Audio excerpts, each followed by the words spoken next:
میری بھابھی video call پر کسی لڑکے سے باتیں کرتی تھی. میں پوچھتی تو صاف مکر جاتی. مجھے بھابھی پر شک تھا کیونکہ جب بھائی گھر پر نہ ہوتا تو اکثر اس کے کمرے سے کسی مرد کی آوازیں بھی آتی تھیں. ایک دن میں نے بھابھی کے کمرے میں خفیہ کیمرہ لگا دیا اور پھر جو ریکارڈ ہوا اسے دیکھ کر میری چیخیں نکل گئیں. انسان سب کچھ برداشت کر لیتا ہے لیکن رشتوں میں منافقت برداشت نہیں کر سکتا. میرے ساتھ بھی ایسا ہی ہوا تھا. مجھے دوغلے پن سے نفرت تھی اور میری قسمت کہ میں نے 2 لوگوں کو ٹوٹ کر چاہا اور ان دونوں کے ہی ایسے روپ میں نے دیکھے کہ میں اپنی ہی سوجھ بوجھ کھو بیٹھی. اس وقت میری یہ حالت تھی کہ میری آنکھیں پتھرا چکی تھیں. میرے اندر کرب اور تکلیف کا تلاطم خیز طوفان ٹھاٹھے مار رہا تھا. آنسوؤں کے ذریعے بہہ جانے کو مچل رہا تھا لیکن میری آنکھیں بنجر ہو چکی تھیں. جو کچھ میں نے دیکھا تھا کسی بھی شک کی کوئی گنجائش نہیں رہی تھی. میں فیصلہ کر چکی تھی کہ مجھے کیا کرنا ہے. جو گھنونا کھیل میں نے اپنی آنکھوں سے دیکھا تھا فیصلہ کرنا مشکل نہیں رہا تھا. میری آنکھوں کے سامنے وہ منظر آج بھی میری آنکھوں کے سامنے سے گزرنے لگا جہاں سے یہ قصہ شروع ہوا تھا. گزشتہ زندگی کے اوراق کسی بوسیدہ ڈائری کی طرح سے ماضی کے پنوں کو پلٹنے لگے تھے. آج میرے بڑے بھائی کی شادی تھی. میں بے حد خوش تھی. میرے تو دل کے ارمان پورے ہو رہے تھے کیونکہ میرے گھر میں بہت خوبصورت بھابھی آ رہی تھی. رابعہ بھابھی دیکھنے میں لاکھوں میں ایک تھی. کم عمر، حسین، من موہنی سی، بالکل مومی گڑیا جیسی. پہلی ہی نظر میں ایک لڑکی ہو کر ان پر فریفتہ ہو گئی تھی. جی ہاں، مجھے اپنی بھابھی سے عشق ہو گیا تھا. میں بے حد خوش تھی. اپنی بھابھی کو میں نے ہی پسند کیا تھا. میں نے اپنی دوست کی بڑی بہن کی شادی پر انہیں پہلی بار دیکھا تھا. وہ میری دوست کی بہن کی سہیلی تھی. میں نے اپنی دوست سمیرہ سے ہی رابعہ بھابھی کے بارے میں پوچھا تھا. وہیں سے ان کے گھر کا پتہ حاصل کیا اور امی کے ساتھ ان کے گھر اپنے اکلوتے بھائی کا رشتہ لے کر پہنچ گئی. دل ہی دل میں ڈھیروں دعائیں کی کہ یہ رشتہ پکا ہو جائے. وہ لوگ متوسط گھرانے سے تعلق رکھتے تھے. میرا بھائی بہت اچھا کماتا تھا. ہمارے گھر کے حالات ان کے گھر سے زیادہ بہتر تھے. سب کچھ اچھے طریقے سے طے ہو گیا تھا اور آج رابعہ بھابھی میری بھابھی بن کر میرے بھائی کے کمرے میں بیٹھی تھی. میں جتنی خوش ہوتی اتنا کم تھا. بھائی کے شادی کے سارے ارمان میں نے پورے کیے تھے. میرے بھیا بھی آج بے حد خوش تھے اور خوش بھی کیوں نہ ہوتے، ان کے دل کی آرزو پوری ہوئی تھی. بھابھی کی تصویر دیکھتے ہی بھائی نے مجھے داد دی تھی. کہنے لگے، مریم تم نے چاند کو اپنے آنگن میں سجانے کی کوشش کی ہے. میری بھابھی لاکھوں میں ایک تھی. میرے بھیا دیکھنے میں زیادہ خوبصورت نہ تھے اور ہم تینوں بہنوں سے بڑے تھے. والد کے بعد انہوں نے ہی ہمیں سنبھالا تھا. مجھ سے بڑی 2 بہنوں کی شادی کرنے کے چکر میں ان کی عمر بھی 40 کے لگ بھگ ہو چکی تھی اور میری بھابھی 25 سال کی تھی. میری بڑی بہنیں میری بھابھی کو ان کے کمرے میں بٹھا کر اپنے اپنے گھر میں چلی گئی تھیں. ہم سب بھی شادی کے فنکشن سے تھک چکے تھے اسی لیے سو گئے. صبح میری آنکھ پیاس کی شدت سے کھلی. ابھی دن کی روشنی ہلکی سی ہی پھیلی تھی. جب میں باہر پانی پینے آئی تو بھیا کو لاؤنج کے صوفے پر سوتے ہوئے دیکھ کر مجھے حیرت کا جھٹکا لگا تھا. بھائی اور اس وقت لاؤنج کے صوفے پر سو رہے تھے، مگر کیوں؟ پہلے تو میں نے سوچا کہ بھیا کو جگا دوں، لیکن پھر سوچا کہ یہ ایک نامناسب سی حرکت ہے. میں نے پانی پیا اور اپنے کمرے میں چلی گئی، لیکن نیند میری آنکھوں سے غائب ہو چکی تھی. رابعہ بھابھی ایسی تو نہیں ہو سکتی، شاید کوئی مسئلہ نہ ہو گیا ہو. رات کو تو بھیا بہت خوشی خوشی اپنے کمرے میں گئے تھے اور اس وقت یہاں لاؤنج میں. یہ بات مجھے سمجھ نہیں آئی تھی، لیکن مجھے لگا شاید جیسا میں سوچ رہی ہوں ویسا نہ ہو. میں نے اپنے سر کو جھٹکا اور سونے کی کوشش کرنے لگی. لیکن جب میں 9 بجے اٹھ کر باہر آئی کہ ناشتے کا انتظام کر سکوں تو بھائی اماں کے ساتھ بیٹھے نہ جانے کیا باتیں کر رہے تھے. مجھے دیکھ کر خاموش ہو گئے. ان کے چہرے پر ایک اداسی تھی. جو خوشی رات کو میرے بھائی کے چہرے کی زینت بنی ہوئی تھی وہ اب ان کے چہرے سے غائب تھی. مجھے امی نے دیکھا تو کہنے لگی، جاؤ جا کر ناشتہ بناؤ. میں کچن میں چلی گئی تو بھیا اور امی کی خسر پھسر پھر سے شروع ہو گئی. میرا سارا دھیان ان کی باتوں کی جانب ہی تھا، لیکن ان کی سرگوشیاں میری سماعت تک نہیں پہنچ پا رہی تھیں. 10 بجے میں ٹیبل پر ناشتہ لگا چکی تھی. اس وقت تک رابعہ بھابھی بھی کمرے سے تیار شیار ہو کر باہر نکل چکی تھیں. آنکھیں ان کی بھی متورم تھیں، جیسے رات بھر روتی رہی تھیں. مجھے یہ بات سمجھ نہیں آ رہی تھی کہ وہ دونوں چپ چپ اور سنجیدہ سے کیوں ہیں. انہیں اس وقت خوشی خوشی سب سے باتیں کرنی چاہیے تھی. بھابھی نے ناشتہ بھی ٹھیک سے نہیں کیا اور اپنے کمرے میں چلی گئی۔ ولیمے کے فنکشن پر بھابھی کے بے تاثر چہرے کو سب نے نوٹ کیا۔ وہ ایک بار بھی نہیں مسکرائی تھی۔ میری والدہ کا بھی سخت موڈ خراب تھا۔ گھر پہنچتے ہی وہ سیدھا بھیا کے کمرے میں گئی۔ وہاں بھیا اور بھابھی پہلے سے ہی موجود تھے۔ میری نظریں بھی اسی کمرے کی جانب تھیں جہاں سے باتوں کی آوازیں تو آ رہی تھیں، لیکن یہ سمجھ نہیں آ رہا تھا کہ بات آخر ہے کیا۔ آدھے گھنٹے بعد امی نہایت ہی خراب موڈ کے ساتھ کمرے سے باہر آئی تھی۔ مجھے کمرے کے ارد گرد منڈلاتے دیکھا تو اچھی خاصی ڈانٹ ڈپٹ مجھ پر ہی کر دی کہ میں کیا جاسوسی کر رہی ہوں۔ کہنے لگی تم یہاں کھڑی کیا سننے کی کوشش کر رہی تھی؟ چلو جاؤ اپنے کمرے میں، اور خبردار جو آئندہ میں نے تمہیں اس کمرے کے آس پاس بھی دیکھا۔ میں واپس اپنے کمرے میں چلی گئی۔ شادی کا ہنگامہ ختم ہو چکا تھا، لیکن رابعہ بھابھی ہم لوگوں کے ساتھ گھل مل نہ سکی۔ وہ زیادہ تر وقت اپنے کمرے میں ہی گزارتی تھی۔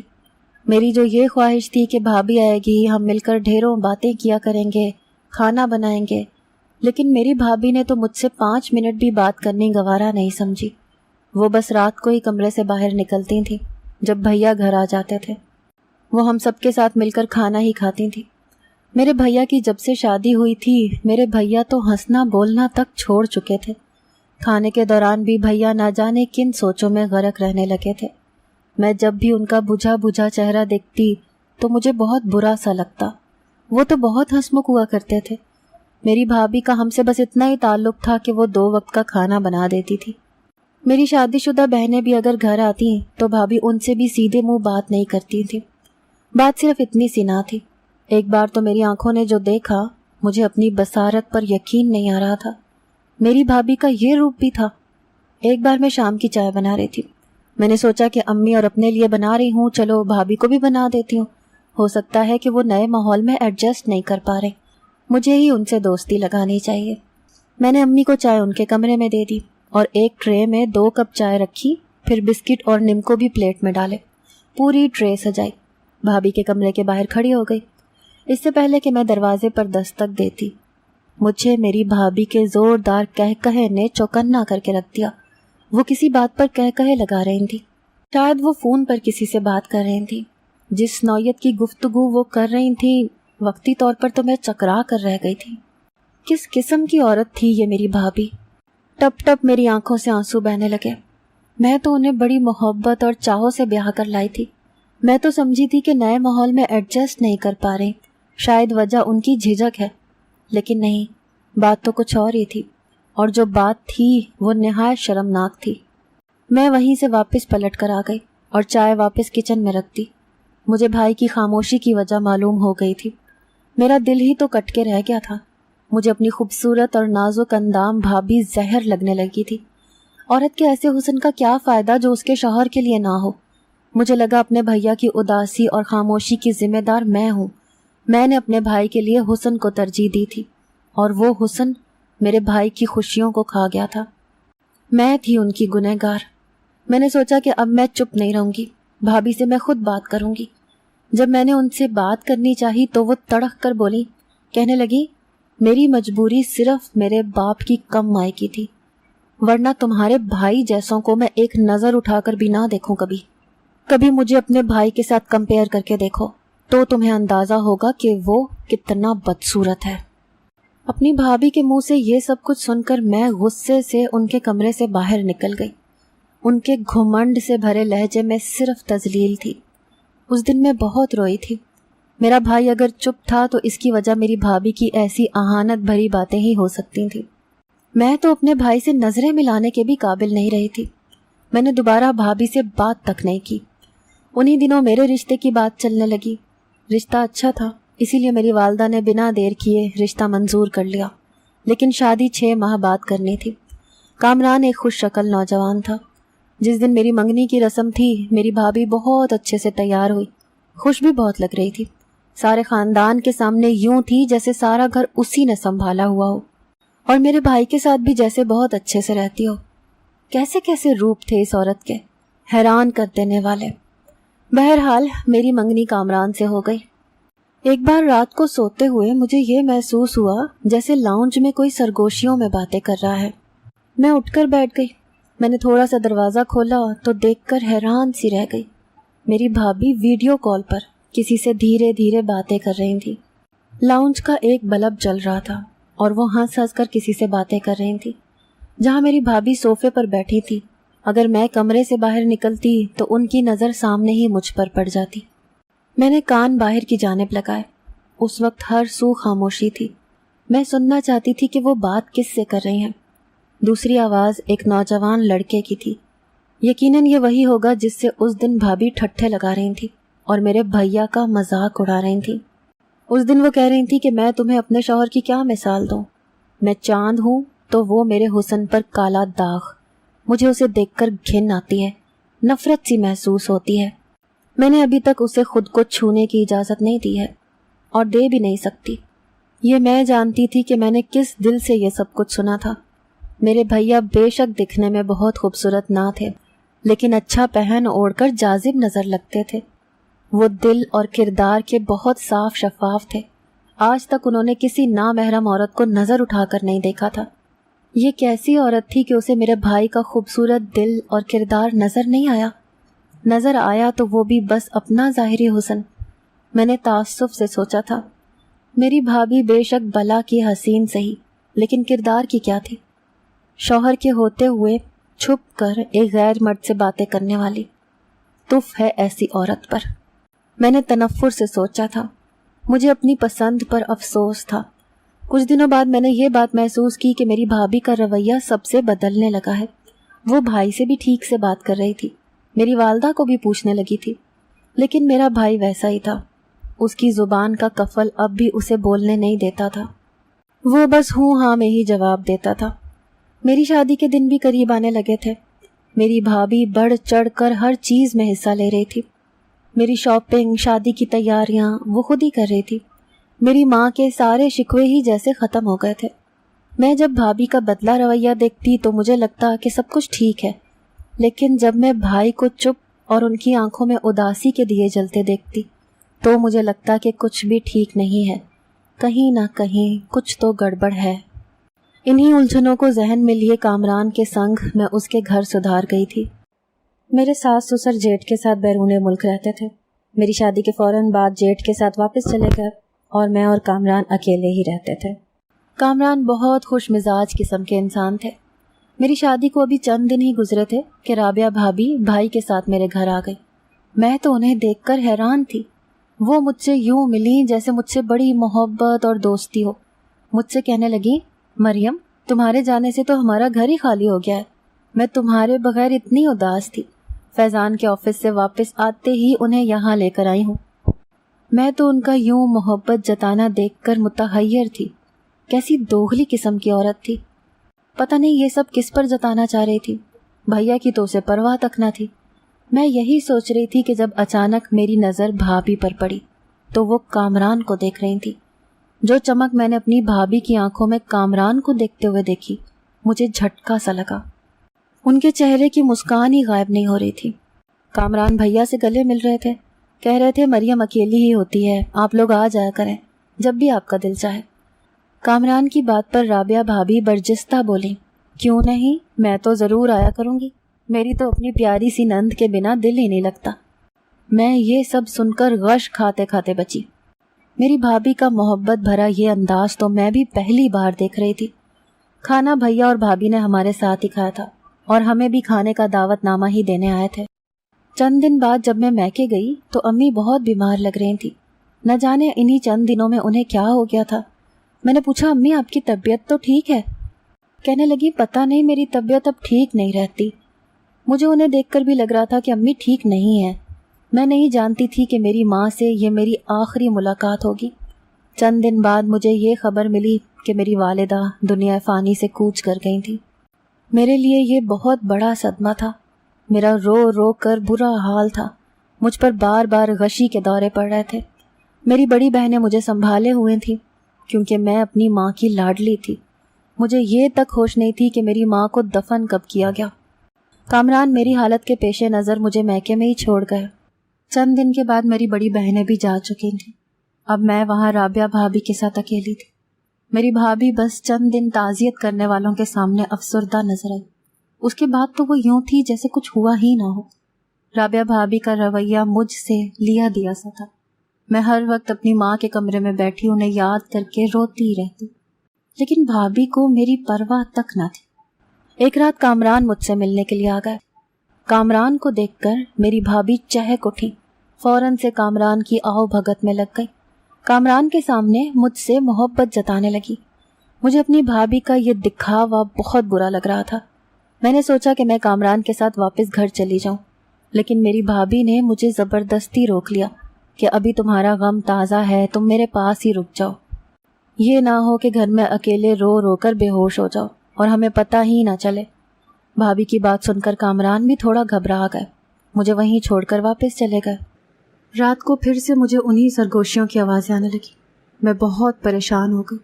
میں نے اپنے کمرے کا دروازہ کھولا تو رابعہ بھابی اب بھی کسی سے ویڈیو کال پر بات کر رہی تھی۔ مجھے دیکھ کر اس نے فون بند کر دیا اور پھر مسکرا کر دیکھتی ہوئی اپنے کمرے میں چلی گئی۔ اگلے روز میں نے بھیا کو اپنے کمرے میں بلایا اور ان سے پوچھنے لگی کہ بھابی کا رویہ آپ کے ساتھ بہتر ہوا ہے؟ وہ کہنے لگے تم یہ کیوں پوچھ رہی ہو؟ میں نے کہا مجھے ایسے لگتا ہے کہ یہ عورت اچھی نہیں ہے۔ میں نے کئی بار اسے رات کو لاؤنج میں کسی سے بات کرتے ہوئے دیکھا ہے۔ وہ میری بات کو شاید سنجیدگی سے نہیں لے رہے تھے۔ کہنے لگے ایسی کوئی بات نہیں ہے، ہو سکتا ہے اپنی کسی دوست سے بات کر رہی ہو۔ میں چپ سی ہو گئی، لیکن اب تو بھائی کے آفس جاتے ہی وہ اپنے کمرے میں چلی جاتی اور پھر اس کے کمرے سے اس کی کسی سے باتیں کرنے کی آوازیں آنے لگتی۔ میں نے پہلے تو اس بات کو نظر انداز کر دیا۔ میں نیند اور اینٹی ڈپریسنٹ کی میڈیسن کھاتی تھی، اسی لیے دوپہر کو سو گئی، لیکن جب شام کو میری آنکھ کھلی تو لاؤنج میں سے کسی مرد کی عورت کی باتوں کی آوازیں آ رہی تھیں۔ میں اٹھ کر کمرے سے باہر آئی تو میری بھابی کامران سے ہنس ہنس کر باتیں کر رہی تھی اور اس کے بالکل برابر میں صوفے پر بیٹھی تھی۔ مجھے دیکھ کر کامران کی رنگت اڑ گئی۔ وہ بدحواسی سے وہاں سے کھڑے ہو گئے اور میرے پاس آ گئے، لیکن میری بھابی کے چہرے پر عجیب فاتحانہ مسکراہٹ تھی۔ وہ مجھ سے کہنے لگے کہ وہ مجھے لینے آئے تھے، لیکن مجھے نہ جانے کیوں ایسا لگ رہا تھا کہ وہ مجھ سے جھوٹ بول رہے ہیں۔ میں نے کہا ٹھیک ہے، بھیا آفس سے آ جائیں تو ان سے مل کر چل۔ میری بھابی کچن میں چلی گئی۔ اسی وقت بن موسم کی بارش اس قدر تیز ہوئی کہ بھیا کی کال آئی کہ وہ آفس کے کام کے سلسلے میں فارم ہاؤس گئے تھے اور بارش کی وجہ سے رات بھر واپسی ممکن نہیں تھی۔ کامران بھی موسم کے خطرناک تیور دیکھ کر وہیں رک گئے۔ رات کے کھانے کے بعد جب میں کمرے میں گئی تو کامران کے موبائل پر نہ جانے کس کی کال بار بار آ رہی تھی۔ وہ بار بار کال کو ڈسکنیکٹ کر رہے تھے۔ میں نے پوچھا کس کی کال ہے؟ کہنے لگے یوں ہی ایک دوست پریشان کر رہا ہے۔ انہوں نے فون وائبریشن پر کر کے سائڈ ٹیبل پر رکھ دیا۔ کچھ دیر یوں ہی باتیں کرتے کرتے میں سو چکی تھی، لیکن پھر میری آنکھ موبائل کی ہپ ہپ پر کھلی۔ موبائل وائبریشن پر تھا۔ میری آنکھ کھلی تو میرے برابر کی جگہ خالی تھی۔ کامران میرے برابر میں نہیں سو رہے تھے۔ میں ایک دم ہی اٹھ کر بیٹھ گئی۔ اس وقت وہ کہاں جا سکتے ہیں؟ باہر ابھی بھی بادلوں کے گرجنے کی آوازیں آ رہی تھیں، بارش ابھی بھی ہو رہی تھی۔ میں نے لحاف پیچھے کیا اور اٹھ کر کمرے سے باہر نکل گئی۔ مجھے باتوں کی آوازیں آ رہی تھیں۔ میرا دل یوں تھا کہ کسی نے مٹھی میں لے کر دبوچ لیا ہو، کیونکہ آوازیں رابعہ بھابی کے کمرے میں سے آ رہی تھیں۔ میں کمرے میں دروازے تک پہنچی۔ جو باتیں میں نے ان دونوں کے بیچ میں سنی، میرا سر چکرانے لگا۔ مجھے لگا میرا سب کچھ لٹ چکا ہے، میرا شوہر میری بھابی کے کمرے میں۔ میں واپس پلٹ کر اپنے کمرے میں آ گئی۔ میری آنکھیں پتھر کی ہو چکی تھیں۔ میں نے ایک بوند نہیں بہائی تھی۔ مجھے اب ایسا ثبوت چاہیے تھا جو سب کے سامنے لا سکوں۔ میں اب اپنے اگلے لاہے عمل کے بارے میں سوچ رہی تھی کہ جب موبائل پر مس کال آئی، میں نے موبائل آن کیا تو ان کے کسی دوست کی کال تھی جو کٹ چکی تھی، لیکن موبائل کا نیٹ ڈیٹا آن تھا۔ واٹس ایپ ویڈیو کال پر جب میں نے نمبر دیکھا تو میرے ہوش اڑ گئے۔ وہاں جب میں نے چیٹ پڑھی تو رہا سہا شک بھی ختم ہو چکا تھا، لیکن مجھے ایک ثبوت چاہیے تھا جس سے اپنے شوہر اور بھابی کا گھنونا چہرہ سب کے سامنے لا سکوں۔ بارش کی ایسی جھڑی برسی کے ختم ہونے کا نام ہی نہیں لے رہی تھی۔ بھیا کی کال آئی، کہنے لگے جب تک بارش نہیں رک جاتی میرا آنا ممکن نہیں۔ کامران واپس جانے لگا تو میں نے اسے روک لیا، کیونکہ مجھے اب ثبوت اکٹھا کرنا تھے۔ وہ کہنے لگا کہ دن میں میرا جانا آسان ہے، لیکن میں رات کو نہیں جا پاؤں گا۔ میں نے کہا آپ گھر جا کر پریشان ہی ہوں گے، اسی لیے آج یہیں رک جائیں۔ وہ میری بات مان گئے۔ جب بھابھی کچن میں کھانا بنانے گئیں تو میں نے ان کے کمرے میں چلی گئی اور اپنا کیمرہ واش روم کے روشن دان پر رکھ دیا، لیکن اس کا فوکس کمرے کی طرف تھا۔ میں کمرے سے باہر آ گئی۔ رات کو پھر سے کامران کمرے میں نہ تھے، لیکن اس بار میں باہر نہیں گئی کیونکہ مجھ میں مزید یہ سب دیکھنے کی ہمت نہ تھی۔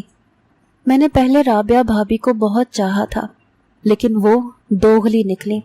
اس کے بعد اپنے شوہر کامران کو بہت چاہا تھا، لیکن وہ جھوٹے کردار کا مالک نکلا۔ صبح اٹھ کر جب میں نے کیمرہ آن کیا تو میرے ہوش اڑ گئے۔ اس ویڈیو میں تو میری بھابھی کسی اور شخص کے ساتھ اپنے کمرے میں باتیں کر رہی تھی۔ اگر میری بھابھی کا چکر کسی اور سے تھا تو کامران رات کو کہاں غائب ہوتے تھے؟ اس دن جو باتیں میں نے سنی تھی وہ کرنے والے کامران نہیں بلکہ یہی نوجوان تھا۔ میں کمرے میں گئی اور سوئے ہوئے شوہر کو جگا دیا۔ اس سے پوچھنے لگی کہ وہ رات کو کہاں جاتا ہے۔ وہ پہلے تو مجھے گھونٹنے لگا، پھر بولا کہ وہ ایک خفیہ ایجنسی کا ممبر ہے، اسی لیے آدھی رات کو اسے ڈیوٹی پر جانا پڑتا ہے۔ یہ بات وہ سب کو نہیں بتا سکتا۔ میرے بھائی جب واپس آئے تو میں نے وہ ویڈیو بھائی کو دکھا دی۔ میرے بھائی نے میری بھابھی کو آزاد کر دیا کیونکہ اب ان کے پاس اس عورت کی بدکاری کا ثبوت موجود تھا۔ میرے بھائی نے دوسری شادی ایک معمولی شکل و صورت والی لڑکی سے کی جو ان سے محبت بھی کرتی ہے اور ان کی قدر بھی کرتی ہے۔ سننے میں آیا ہے کہ رابعہ کی دوبارہ شادی نہیں ہوئی۔ وہ شخص اس کے ساتھ صرف وقت گزاری کر رہا تھا، اسی لیے اسے چھوڑ کر چلا گیا۔